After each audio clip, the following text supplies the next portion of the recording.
Bonjour à tous, ici Arnaud Delapierre. Je vous souhaite la bienvenue sur ma chaîne dédiée au trading pour les débutants. Aujourd'hui, on va examiner ce qu'il faut connaître pour démarrer correctement, sans se perdre dans un langage trop technique. Il y a également une chaîne dédiée aux intermédiaires, également une chaîne dédiée aux experts. Mon intention est de vous expliquer avec simplicité comment vous lancer dans un espace si vaste, tout en restant prudent. Je suis ravi de vous savoir motivé pour progresser, car rien ne vaut un apprentissage progressif enrichi de conseils pratiques. Installez-vous, prenez de quoi noter, et c'est parti. Le trading, c'est avant tout un moyen d'acheter et de revendre des actifs financiers en vue de générer des profits. Il peut s'agir d'actions, de devises, de matières premières ou même de crypto-monnaies. Avant d'entrer dans le vif du sujet, retenez qu'aucune méthode ne garantit le succès à 100%. La clé, c'est la gestion du risque et la discipline. Sans ça, même la meilleure stratégie peut conduire à des pertes. Prenez donc le temps de comprendre ce que vous faites et fixez-vous des objectifs réalistes. On ne cherche pas à devenir riche du jour au lendemain, mais à progresser durablement. Pour bien commencer, familiarisez-vous avec les deux approches principales, l'analyse fondamentale et l'analyse technique. La première consiste à étudier les éléments économiques, les bilans d'entreprise, les actualités financières, afin de repérer des opportunités. La seconde s'appuie plutôt sur des graphiques et des indicateurs, dans le but d'anticiper les mouvements de prix. Certaines personnes préfèrent améliorer leurs compétences sur l'une ou l'autre, tandis que d'autres combinent les deux. Quelle que soit la méthode, retenez que la patience et la rigueur sont essentielles pour prendre de bonnes décisions. Plus on avance avec méthode, plus on évite les erreurs coûteuses. Avant d'aller plus loin, laissez-moi partager un outil qui pourrait même certainement vous être très utile. L'application NoTrade, disponible gratuitement sur iOS et Android. Elle vous épaulera avec des signaux de trading fiables et clairs, ce qui peut vous faire gagner un temps précieux dans vos prises de décision.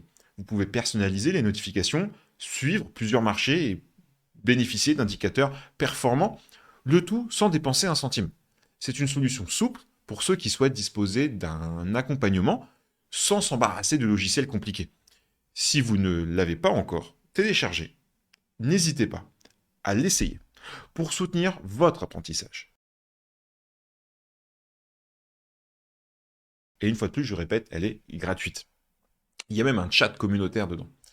La première étape concrète, donc, consiste souvent à choisir un courtier en ligne sérieux. Venons à nos moutons. Comparez les plateformes, vérifiez les frais de transaction, la disponibilité du service client et la fiabilité des outils de négociation. Une fois votre compte ouvert, déterminez le budget que vous êtes prêt à allouer, tout en veillant à ne pas mettre en jeu un, un argent dont vous aurez besoin quotidiennement. Cette approche prudente vous aide à progresser sans angoisse. Ensuite, testez vos idées en mode démo, si possible, afin de vous familiariser avec les fonctionnalités et d'éviter les risques immédiats sur votre capital réel. Ça ne se résume pas à acheter et vendre, c'est beaucoup plus profond. Pour limiter les mauvaises surprises, la gestion du risque doit être votre priorité. Cela passe par l'utilisation de stop-loss qui permettent de couper vos pertes à un niveau prédéfini et de take profit qui enregistreront vos gains pour éviter de tout reperdre. Essayez de ne pas risquer plus de 1% voire 2% de votre capital sur une seule position. Cette marge de sécurité protège votre portefeuille contre les fluctuations imprévues. Réfléchissez toujours à l'avance. Si vous entrez en position, sachez exactement où vous sortirez, que ce soit en cas de gain ou en cas de perte. Baser vos décisions sur des graphiques clairs est un atout majeur. Les chandeliers japonais, par exemple, permettent de visualiser l'évolution des prix sur une période donnée. Ajoutez-y des indicateurs comme la moyenne mobile, le RSI ou pourquoi pas les bandes de Bollinger. Restez très sommaire, ne cherchez pas l'outil ultime. Ces outils provoquent des tendances et permettent de détecter les signaux de retournement. Ne vous laissez pas submerger par trop de données. Si vous appliquez plusieurs indicateurs simultanément, vérifiez qu'ils soient cohérents entre eux. L'objectif c'est d'obtenir une vision plus précise du comportement du marché, afin de prendre des positions qui suivent une logique plutôt qu'une mise au hasard. La dimension psychologique est également capitale. L'envie de se rattraper après une perte, la peur de rater une belle occasion, ou même l'euphorie après un gain important sont autant de pièges. Quand vous sentez l'émotion prendre le dessus, faites une pause. Prenez un peu de recul, regardez vos précédentes opérations et souvenez-vous de vos règles initiales. Instaurez un système de suivi comme un carnet de bord, peut-être d'un grand secours. Vous notez tous vos trades, les raisons de vos choix et vos analyses ensuite permettront de regarder ce qui a fonctionné ou pas. C'est un excellent moyen de progresser en continu. Il existe différentes façons de pratiquer le trading. Certains préfèrent le scalping, qui consiste à prendre de multiples petites positions sur des unités de temps très courtes. D'autres optent pour le day trading, en clôturant chaque trade avant la fin de la journée. Et enfin, le swing trading s'étale sur plusieurs jours, voire quelques semaines. L'important est de choisir un style adapté à votre emploi du temps, votre tempérament et vos attentes. Rien ne vous empêche d'essayer plusieurs approches pour voir laquelle vous convient le mieux. Gardez à l'esprit que chaque méthode a ses avantages et ses inconvénients. La régularité dans l'apprentissage fait toute la différence. Consacrez un créneau fixe dans votre semaine pour vous informer, analyser évidemment les trades précédents et préparer ceux à venir. Avec le temps, vous allez développer une compréhension plus fine des mécanismes des marchés financiers et gagner confiance en vous rapidement et dans vos choix. Pour améliorer vos connaissances, n'hésitez pas à lire des livres spécialisés ou à suivre des webinaires. Imprégnez-vous de l'expérience de traders confirmés, mais gardez votre sens critique. Ce qui marche pour quelqu'un d'autre n'est pas forcément adapté à vous. L'important est de vous forger une méthode qui vous ressemble. Certains se spécialisent dans un type de marché, comme les actions américaines ou les paires de devises majeures. D'autres préfèrent diversifier leurs activités pour réduire la dépendance à un seul secteur. À vous de voir où vous vous sentez le plus à l'aise. Avant tout, informez-vous sur ce que vous tradez. Apprenez comment fonctionnent les indices, les obligations, ou peut-être même encore les cryptos, si ça vous intéresse. Connaître les spécificités de chaque marché vous aidera à faire de meilleurs choix. En adoptant une vision cohérente et en vous concentrant sur ce que vous comprenez, vous avancez avec davantage de sérénité, je veux dire. Dans cette ère numérique, il serait dommage de ne pas tirer profit des outils automatisés.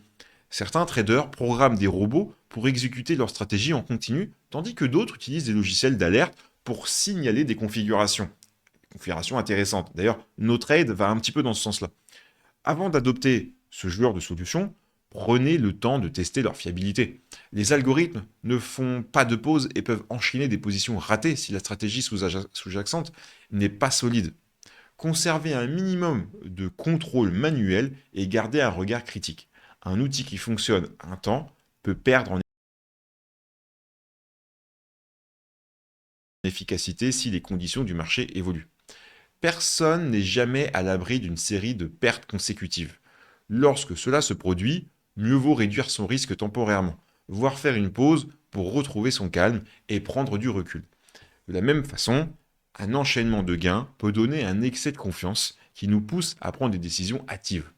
Le bon réflexe consiste alors à vérifier si votre plan reste valide et si vos opérations récentes correspondent toujours à vos critères initiaux. Le maître mot, c'est la constance. Tenez-vous-en à votre stratégie et ajustez-la seulement lorsque vous disposez d'éléments objectifs pour le faire.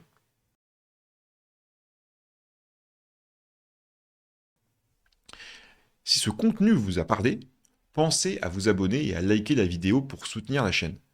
Cela me motive énormément à continuer de partager ces informations avec vous.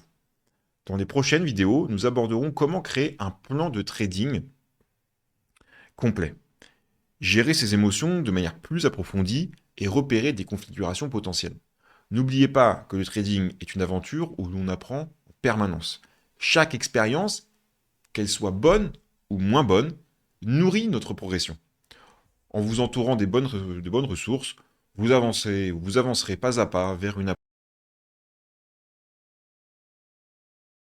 approche cohérente et adaptée à vos objectifs.